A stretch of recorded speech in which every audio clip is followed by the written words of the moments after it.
മലയാളികളുടെ വിദേശ ജോലി മോഹത്തെ ചൂഷണം ചെയ്യാൻ നിരവധി തട്ടിപ്പുകാരാണ് രംഗത്തുള്ളത്.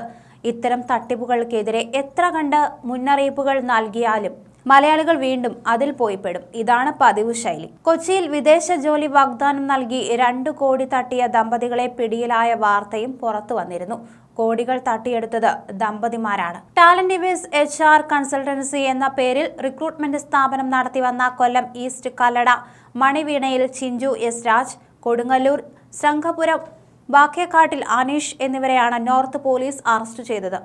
UK, സിംഗപ്പൂർ, ഓസ്ട്രേലിയ എന്നീ രാജ്യങ്ങളിലേക്കുള്ള ജോബ് വിസകൾ കയ്യിലുണ്ടെന്ന് കാണിച്ച് ഡിജിറ്റൽ മാർക്കറ്റിംഗ് സൈറ്റ് വഴി പരസ്യം ചെയ്താണ് പ്രതികൾ ഇരകളെ കണ്ടെത്തിയത്.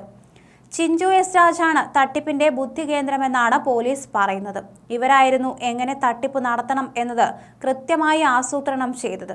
മുൻപ് ഡൽഹിയിൽ റിക്രൂട്ട്മെന്റ് സ്ഥാപനത്തിൽ ജോലി ചെയ്ത പരിചയത്തിലാണ് ചിഞ്ചു തട്ടിപ്പിന് നേതൃത്വം നൽകിയത്. വൻ തട്ടിപ്പ് നടത്തി കോടികൾ സമ്പാദിച്ച് വിദേശത്തേക്ക് രക്ഷപ്പെടാനായിരുന്നു ചിഞ്ചുവും ഭർത്താവും ലക്ഷ്യമിട്ടത്. പ്രതികളുടെ ഉറപ്പിന്മേൽ ഉദ്യോഗാർത്ഥികളിൽ നിന്ന് പണം വാങ്ങി നൽകിയ ഏജന്റ് ബിനിൽ കുമാറിന്റെ പരാതിയിലാണ് കേസ് രജിസ്റ്റർ ചെയ്തതെന്ന് പോലീസ് പറഞ്ഞു. കിട്ടിയ പണവുമായി രാജ്യം വിടാൻ ഒരുങ്ങുന്നതിനിടയിലാണ് പ്രതികൾ പിടിയിലായത്. പിടിയിലാകുമ്പോൾ പ്രതികളുടെ വീട്ടിലെ സാധനങ്ങളെല്ലാം യാത്രയ്ക്കായി തയ്യാറാക്കി വച്ചിരിക്കുകയായിരുന്നു. പ്രതികളുടെ ഉറപ്പിന്മേൽ 56 ഉദ്യോഗാർത്ഥികളിൽ നിന്ന് പണം വാങ്ങിക്കൊടുത്തത് ബിനിൽ കുമാർ ആയിരുന്നു. തട്ടിപ്പാണെന്ന് മനസ്സിലായതോടെ ബിനിൽ കുമാർ പരാതി നൽകുകയായിരുന്നു. ഉദ്യോഗാർത്ഥികളുമായി നേരിട്ട് ബന്ധപ്പെടാതിരുന്ന പ്രതികൾ ബിനിൽ കുമാർ മുഖാന്തരം പണം കൈവശപ്പെടുത്തിയ ശേഷം രാജ്യം വിടാൻ ഒരുങ്ങുന്നതിനിടയിലാണ് അറസ്റ്റിലായത്. ഇതിനിടെ വ്യാജ വിസ നൽകി കബളിപ്പിക്കാനും പ്രതികൾ ശ്രമം നടത്തി. പണം വാങ്ങിയിട്ടും വിസ ലഭിക്കാതിരുന്നതോടെ ആളുകൾ പരാതിയുമായി ബിനിൽ കുമാറിന്റെ അടുത്തെത്തി. നിരവധി പേരെത്തി ചോദ്യം ചെയ്തതോടെ ഇയാൾ ചിഞ്ചുവിനെയും അനീഷിനെയും ബന്ധപ്പെട്ടു.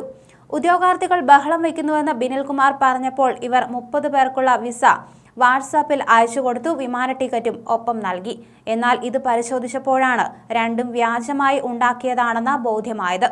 ചിഞ്ചുവിനെ കേന്ദ്രീകരിച്ച് കൂടുതൽ അന്വേഷണം നടത്താനാണ് പോലീസിന്റെ ശ്രമം. ഇവർ സമാന തട്ടിപ്പുകൾ മുമ്പും നടത്തിയിരിക്കാം എന്നാണ് സൂചനകൾ. അതേസമയം വിദേശത്തേക്ക് കുടിയേറാനുള്ള മോഹം കൂടിയതോടെ വിസ തട്ടിപ്പിലും വൻ വർധനയാണ് ഉണ്ടായിട്ടുള്ളത്.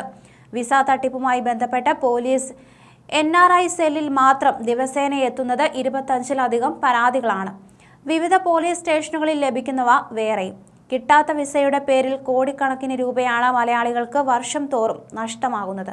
കാനഡ, ഇസ്രായേൽ, യൂറോപ്പ് എന്നിവിടങ്ങളിലേക്ക് തൊഴിൽ അന്വേഷകർ കൂടിയതോടെയാണ് വ്യാജ റിക്രൂട്ട്മെന്റ് ഏജന്റുമാർ തഴച്ചത്. വാട്സാപ്പിലൂടെയാണ് ഓഫറുകൾ എത്തുന്നത്. തട്ടിപ്പിനിരയായവർ പോലീസിനെ സമീപിച്ച് സൈബർ സെല്ല് വഴി ഫോൺ നമ്പർ കണ്ടെത്തി ആളെ തിരയുമ്പോഴേക്കും തട്ടിപ്പ് സംഘം പണവുമായി സ്ഥലം വിടും. വെബ്സൈറ്റോ മറ്റ് ഓഫീസുകളോ ഒന്നുമില്ലാതെ ഫോണിൽ കൂടിയുള്ള വിസ വാഗ്ദാനം അന്വേഷണ ഏജൻസികൾക്ക് തലവേദനയായിട്ടുണ്ട്. അടുത്തിടെ കാനഡയിലേക്ക് വിസയ്ക്കായി 5 ലക്ഷം വീതം നൽകിയ 17 പേർ കൊച്ചി വിമാനത്താവളത്തിലെത്തിയപ്പോഴാണ് തട്ടിപ്പ് മനസ്സിലാക്കിയത്. കേന്ദ്ര സർക്കാരിന്റെ അംഗീകാരമുള്ള 1500ഓളം മാൻപവർ റിക്രൂട്ട്മെന്റ് ഏജൻസികളാണ് രാജ്യത്തുള്ളത്. കേരളത്തിൽ 250 എണ്ണമുണ്ട്. അതേസമയം ജാഗ്രതാ നിർദ്ദേശവുമായി വിദേശകാര്യ മന്ത്രാലയവും രംഗത്തെത്തിയിരുന്നു. വാട്സാപ്പ് വഴിയാണ് ആശയവിനിമയം. അവരുടെ വിവരങ്ങളോ സ്ഥലമോ വാഗ്ദാനം ചെയ്യുന്ന തൊഴിലിന്റെ നിജസ്ഥിതിയോ മനസ്സിലാക്കാൻ സാധിക്കാതെ വരുന്നു.